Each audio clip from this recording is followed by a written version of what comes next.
Welcome back everyone. Today we're gonna see how to increase transfer limit in HDFC NetBanking. Firstly, go to HDFC NetBanking website, then click Login and choose NetBanking.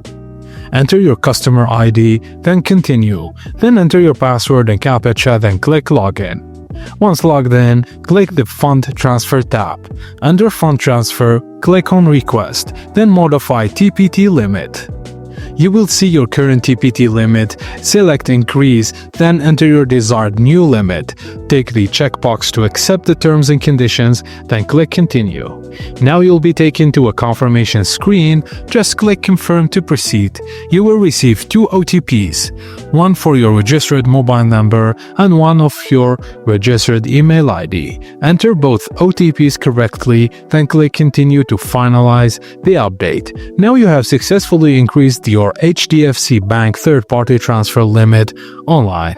Thank you guys for watching, and please don't forget to like and subscribe for more.